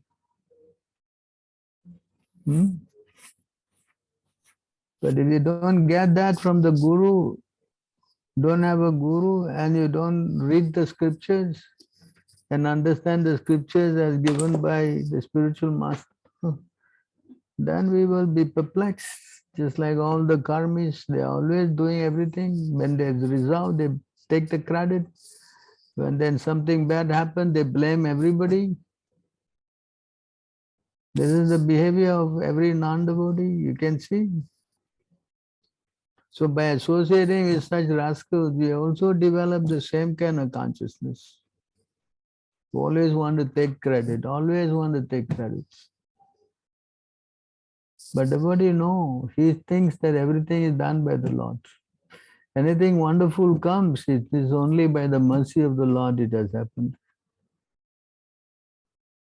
So the thinking is different. The more and more we give the credit to God, Krishna, and the spiritual master, then we become free from this anartha. So therefore, you learn how to offer everything to Krishna and to the spiritual master. When something good happens, we say, oh no, it's only by the mercy of the Lord it has happened. Whereas the non-devotee is saying that, see, I did it, I thought about it, it was my so-called thinking and my efforts. So two different consciousness. This is how we learn. So how we learn? We associate. For example, Chaitanya Mahaprabhu, he was speaking, to Sanatana Goswami, all this knowledge. God is God. But see how he says. He says that because of you, You are here inquiring, all this knowledge is coming out by Krishna's mercy. See how he puts the words. He never say, oh yes, I'm the great preacher, I'm God, I know everything and you don't know nothing, you know. He never say. See how he teaches us. No, because of you, being a very great devotee of Krishna, this Krishna is bringing all this knowledge out. You understand? So by associating with devotees, we also learn how to speak, how to, behave.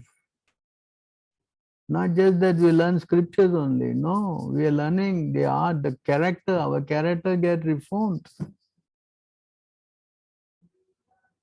by watching, observing, seeing how devotees act, how they give up all these false prides.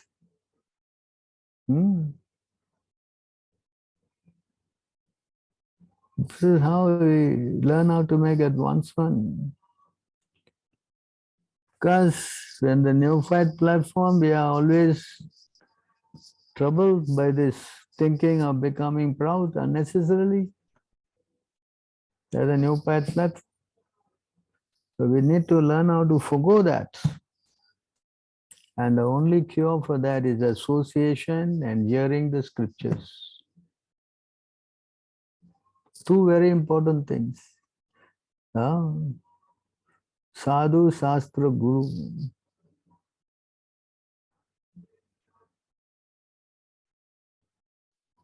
That's the only way we can cross this.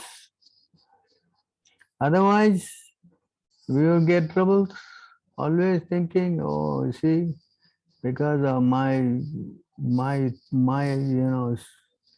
intelligence, I overcome this. Because I'm so pure, you see, all these things are happening. My purity, all nonsense. This is how the body get trapped in the mode of, goodness, conditioned. So we should be very careful that we don't fall into this trap, So we should always remember it's only by mercy of Guru and Krishna that this is going on. And give all credit to the spiritual master.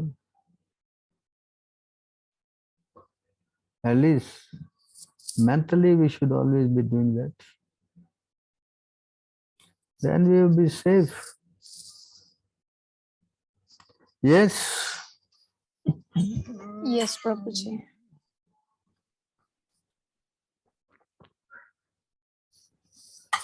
Prabhuji, still I need one more clarification here. Like here, the last line is there. All of you should then worship me who I am situated within the heart.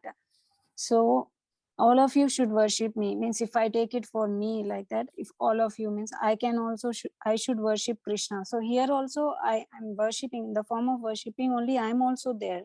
Means my doubt is like, how I cannot, means I am also existing as an individual. So this I will be there, or will it be like completely selfless? Because if I even worshipping, I mean devotional services also, I am doing, or I'm praying for Krishna like that. This kind of I comes. See, this I is different. You understand this I as a servant of Krishna. Okay. So this I can be there, or it Must be there because the I is always there. How you can take it out? But you must understand that this I is actually the servant of Krishna. You understand? Okay. So selfless means it's like being self. Means self is there.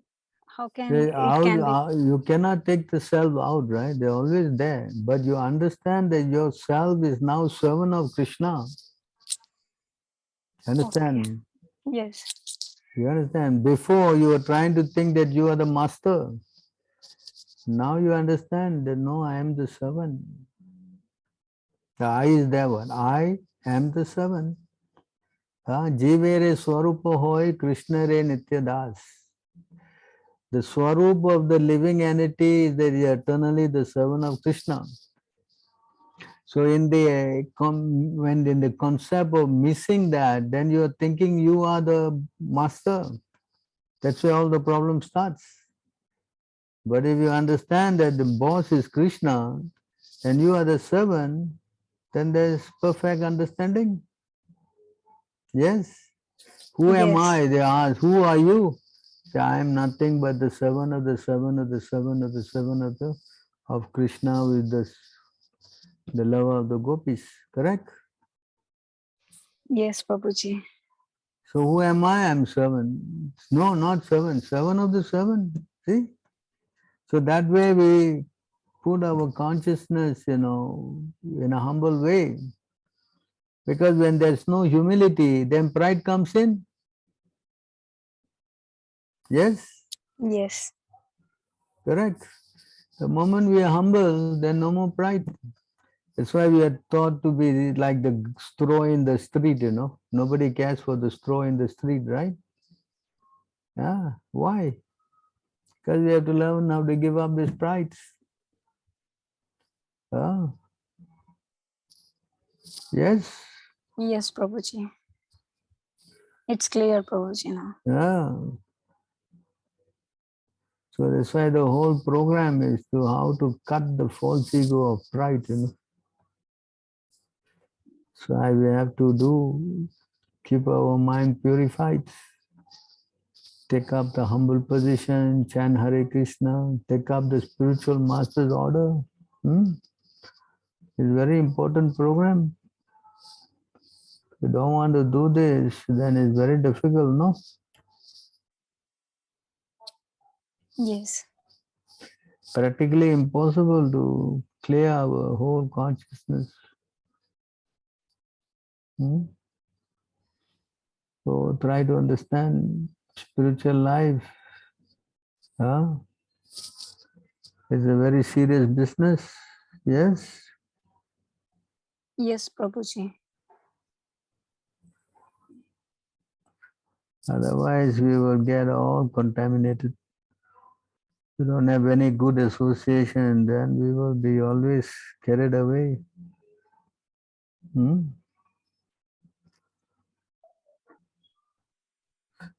Correct? Yes. Is it clear? Very clear, Prabhuji.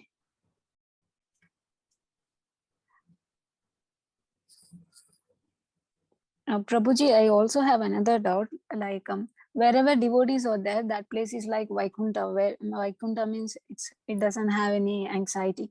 The place which doesn't have anxiety. So, I mean, I have read today's story, which is shared by you, which is very interesting and wonderful story to hear about the devotees. I mean, how Krishna protects the devotees.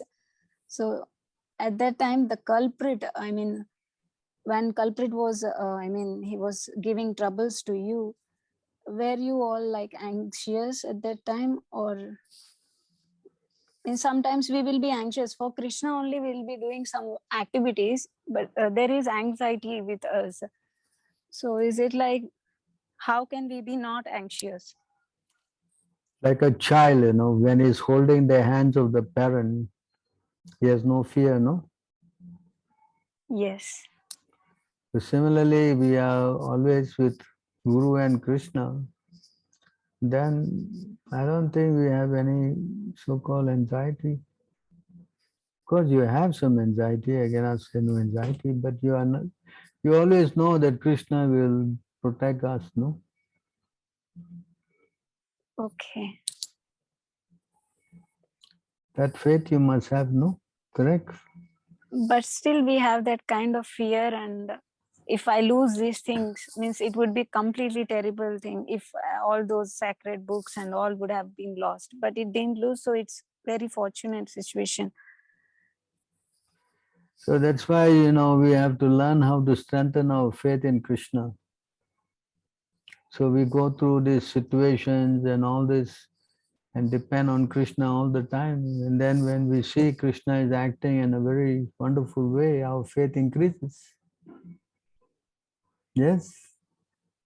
Yes. So these problems are like for what, Prabhuji? I mean, This is like to strengthening our faith, or what Yes, exact? yes. The more we surrender, the more Krishna rewards, no? Krishna says, as you surrender, I reward, no? Yes. So you have to surrender and surrender. How much to surrender? Krishna wants to see you to surrender everything. Yes. Yes. So unless there's a situation, how you surrender? Yeah. Yes, Prabhuji. Yes. If there's no situation, you will never surrender one. Yes. Yes. So Krishna puts us in this kind of situation to strengthen our faith, you know. Why we are going through so many hardships and problems? Why? So that we will know how to cry for Krishna. What to speak about us, big devotees like the Pandavas, you see how much trial and tribulation they went through? Yes, Prabhuji. I think we are very lightweight compared to what they go through, no? Why Krishna had to do all that? Krishna could have finished the Mahabharata war in 2 seconds, no? Not even 2 seconds. That's too much also. Huh? Yes? Because he wants to strengthen the devotees. And when we, devotees coming later, hear this, we also become very, you know what we say, our faith increases. Correct? Yes, Prabhuji. That's why we have to understand Krishna. He's very expert, you know, because he wants to take us out of this material entanglement. And unless we become disgusted with this, we will not come out. Yes? Yes. So therefore he puts us in all kinds of situations. Yes? Yes, Prabhuji. Thank you so much, Prabhuji. This, there's an ISKCON temple just opposite to my house. Can I go there for attending Mangalarti? Be careful to associate with them so that my Krishna Kancha routine will be regulated. Yeah, you can go. Provided you don't hear them. If you hear all their so-called, speculation, then you're going to get bit trouble. Because you go there regularly, then they will understand you, and then try to engage you, and then try to get you closer. In this way, you will become indebted. So you got to be careful when you go.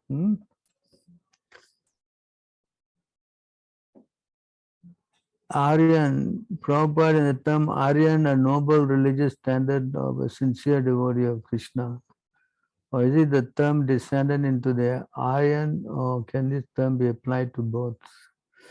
So the word in the Bhagavad Gita, Krishna also used the word Arya, Anarya Justam, Bhagavad Gita, I think. He says the word Anarya Justam. See here.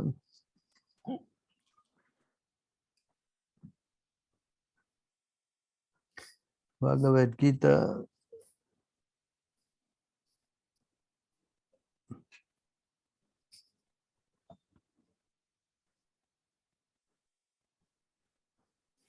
So Sri Bhagavan Uvacha Kutastva Kasmalamidam Visame Samupaistityam. In this word Anarya Justam. So is it the translation? Anarya means persons who do not know the value of life.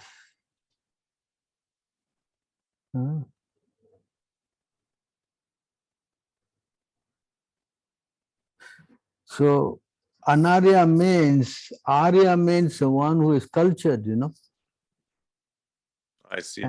Anarya means one who is not cultured. So Arya is not a race, you know. This is the wrong definition. Because it is how you can become out of your race. If this the word is used for race, then how you can go out of it? Krishna says the anarya means you become out of your race. That's not possible.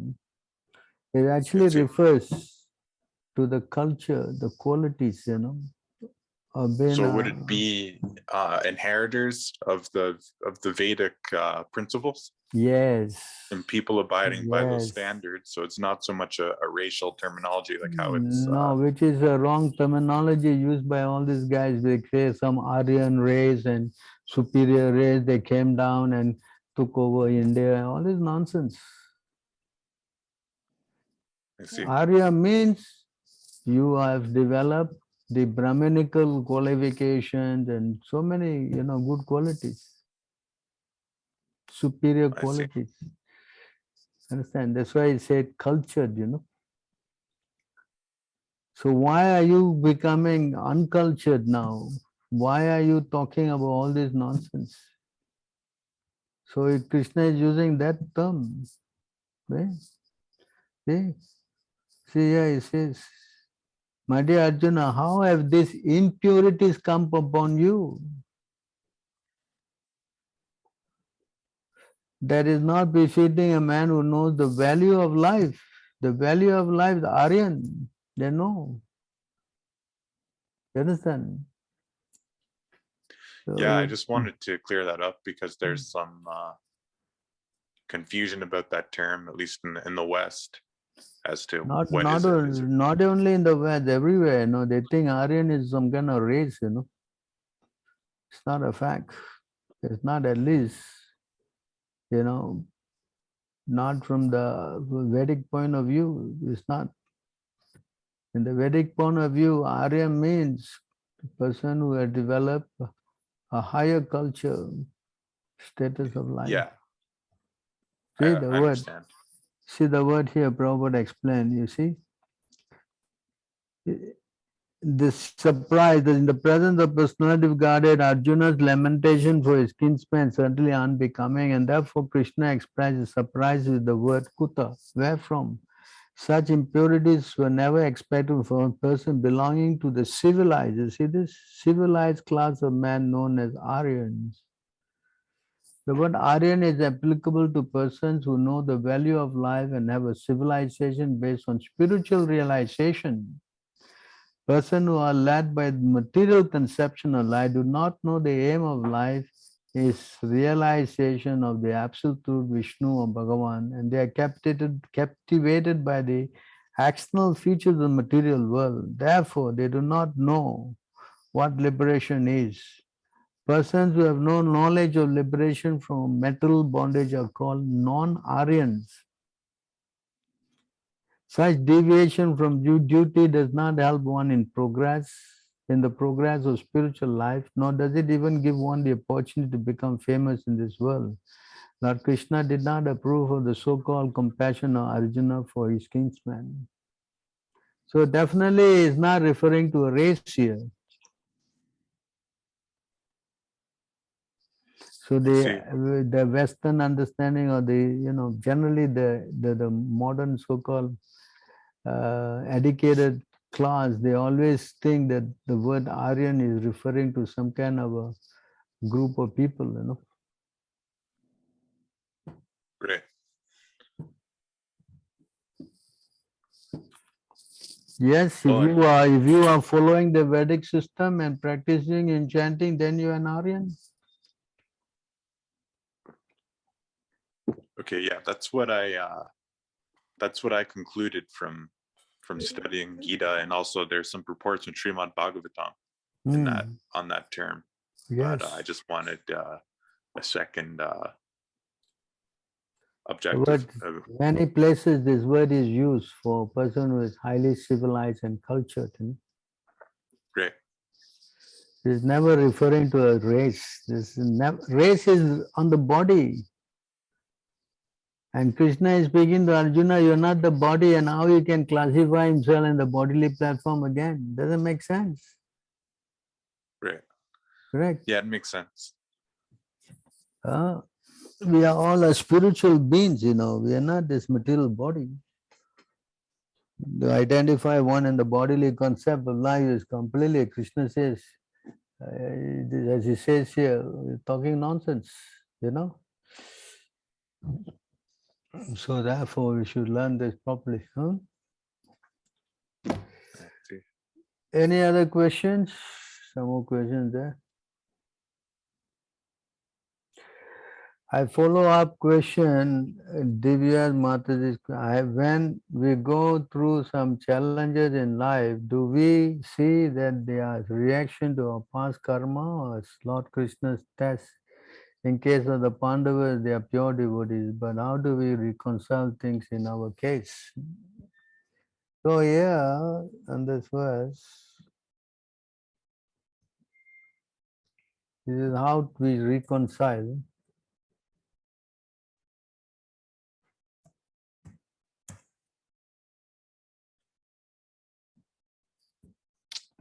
This is how we have been taught how to reconcile.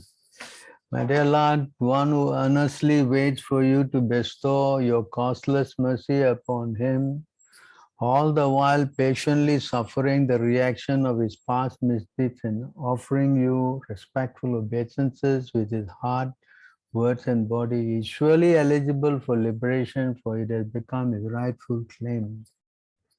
So you see, this is the word, all the while patiently suffering the reaction of his past deeds and offering obeisances with his heart, words and body. This is how we should be doing.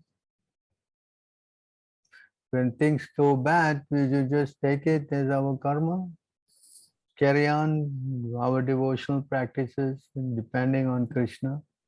In fact, a devotee who is more advanced, he starts thinking that actually this thing I'm getting is little bit only, you know. I'm supposed to be suffering much, much more. But Krishna is so kind that he has reduced my suffering. See how the devotees think. Because all this kind of thinking has require, you know, some level of advancement. But the whole idea is to understand that whatever we go through, we should think it as our personal karma. Whereas someone who is not very strong, he starts blaming God.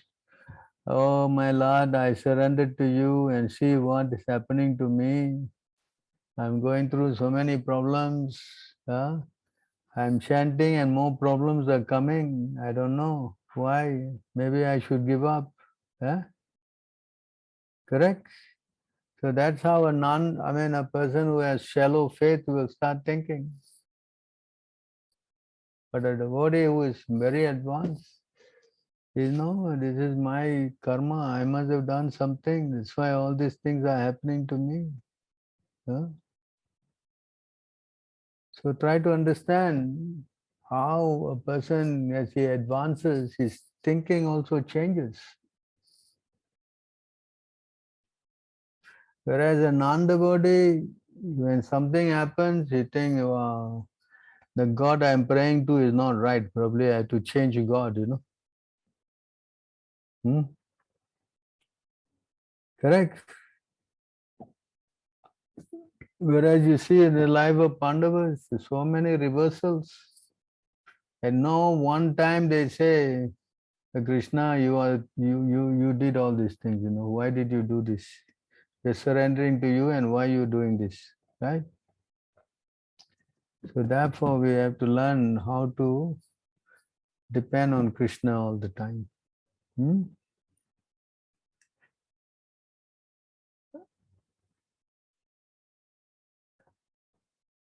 Bharata descent, Varsneya, all reference the body. Why did Krishna call Arjuna like that? My understanding is that he referred to him like that to remind him that he was the son of family of great culture and he was to live up to the standard. Just like Yudhishthira wanted to see whether Parikshit would follow the standard of his family.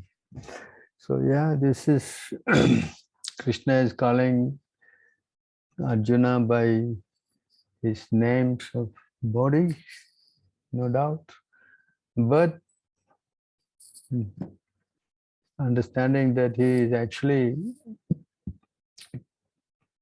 as you say, great devotee, glorifying him, taking birth in a very high family of great spiritualists, great descent. But generally, devotees understand that we are not this body. At least they don't act in the bodily concept.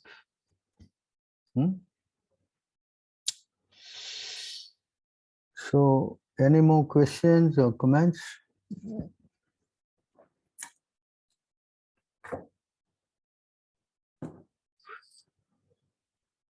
Anyone else have any other questions, please?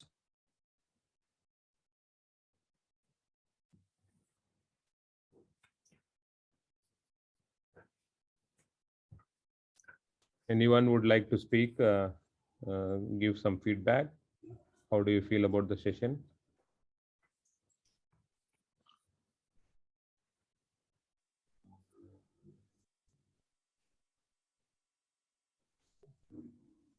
Shan, you wanted to say something? Yeah, Hare Krishna. Humble obeisance. That was my first time chiming in, so thanks for everyone receiving me, and was informative. And I'll be chiming in as much as possible in the future. Very well. So, okay, I guess thank all of you for your wonderful association. I hope you have kind of understood something from this today's program. Thank you all for your kind association again. All glories to Prabhupada. Hare Krishna.